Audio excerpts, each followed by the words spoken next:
Halo kawan-kawan, selamat datang di channel saya.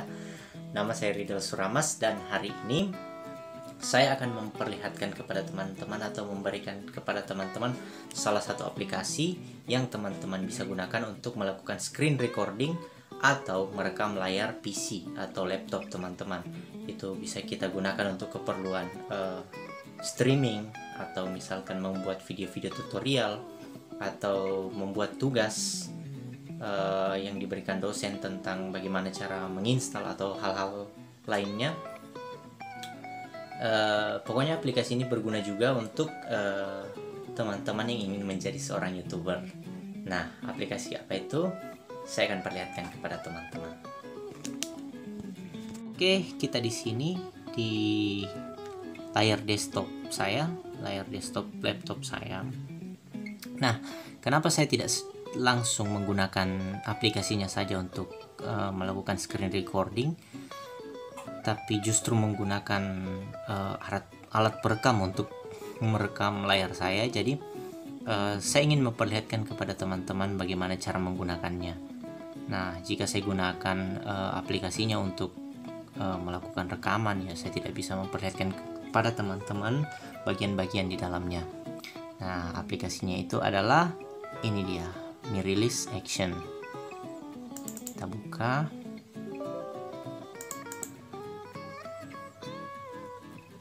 Nah, di sini Mirrorless Action 4. Nah, di sini kita bisa lihat teman-teman,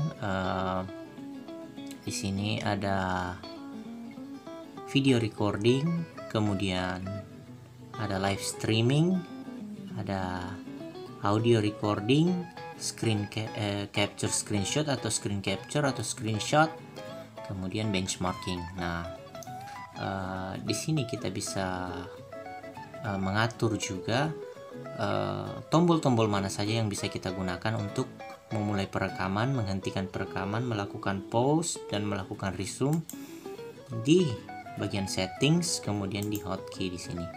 Di sini ada record video. Saya menggunakan tombol N karena saya menggunakan aplikasi ini untuk merekam cara saya beraktivitas di Adobe Illustrator dan Adobe Photoshop. Jadi tombol N ini tidak terlalu saya gunakan, meskipun kadang-kadang sekali.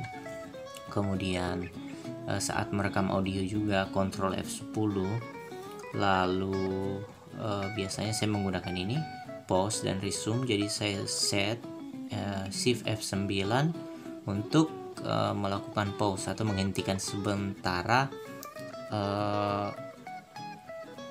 proses perekaman layarnya. Nah, di sini teman-teman bisa lihat ini dua hasil rekaman saya, rekaman layar saya, dan bisa dibilang cukup bagus, cukup detail dan cukup jelas juga. Nah, teman-teman bisa lihat di sini. Jadi cukup bagus untuk bisa kita gunakan. Nah, di sini kita bisa men-setting di mana kita akan menyimpan file atau hasil dari rekaman kita. Nah, kita coba di sini.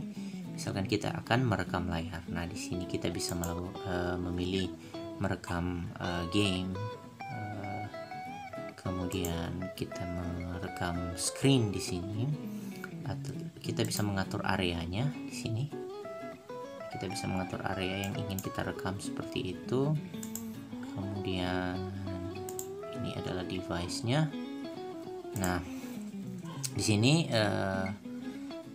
kalau kita ingin merekam, kita bisa mengatur format filenya apa, misalkan MP4 dan AVI. Jadi aplikasi ini mensupport MP4 dan juga AVI. Kemudian video size-nya atau ukuran dari videonya, ukuran dari layarnya sendiri bisa kita atur sampai 1080 pixel atau Full HD. Nah, kalau misalkan teman-teman hanya mau menggunakannya untuk output dari videonya, teman-teman ingin tetap kelihatan jelas tapi dengan ukuran file yang rendah, kita bisa menggunakan 480p atau 480 pixel. Kemudian kita bisa atur frame rate-nya. Di sini saya biasa menggunakan 60 fps dan active screen-nya itu ya jelas desktop 1 karena hanya satu desktop yang saya gunakan. Nah, ini bisa misalkan kalau teman-teman memiliki beberapa layar, teman-teman bisa memilih desktop 1, desktop 2 untuk direkam seperti itu. Nah, di sini misalkan saya akan melakukan rekaman. Nah, di sini teman-teman di pojok kanan atas sini, teman-teman bisa lihat di sini. Oke, nah di pojok kanan atas di sini, teman-teman bisa lihat yang ini. Nah, di sini ada satu icon kecil, jendela kecil. Jadi saat kita minimize, dia akan tetap ada di sini. Dan misalkan kita akan melakukan perekaman, tadi saya men-setting aplikasi saya menggunakan tombol N untuk merekam, dan saya menekan tombol N, maka bagian ini akan berubah menjadi warna merah, dan artinya dia sedang dalam mode merekam layarnya. Dan kalau kita misalkan pause atau misalkan kita hentikan untuk sementara, saya tekan seperti ini, dan bagian lingkaran merah tadi akan terlihat memperlihatkan simbol pause atau 2 garis. Nah, di sini teman-teman bisa lihat di sini, dan kemudian kita lanjutkan rekamannya. Oke, dia akan melanjutkan dan saya hentikan rekamannya. Oke, nah kita bisa lihat hasilnya di sini. Nah, ini dia hasil dari rekaman kita yang tadi kita buka. Nah, di sini teman-teman bisa lihat cukup jelas. Nah, oke. Nah, kalau teman-teman ingin melihat aplikasinya saat sedang merekam, jadi seperti ini.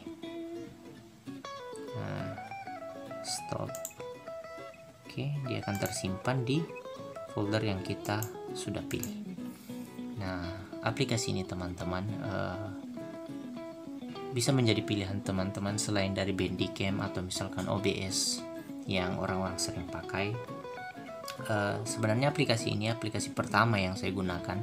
Saya belum pernah memakai aplikasi-aplikasi lain selain aplikasi ini. Tapi selama saya menggunakan aplikasi ini, ya mungkin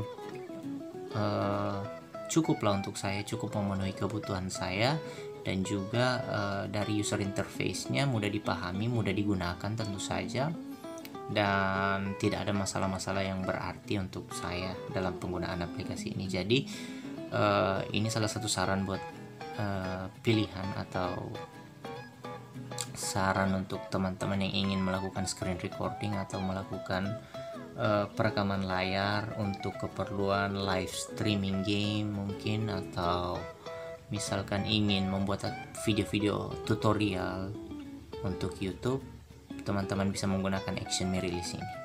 Jadi itu saja dari saya, sampai jumpa di video-video selanjutnya.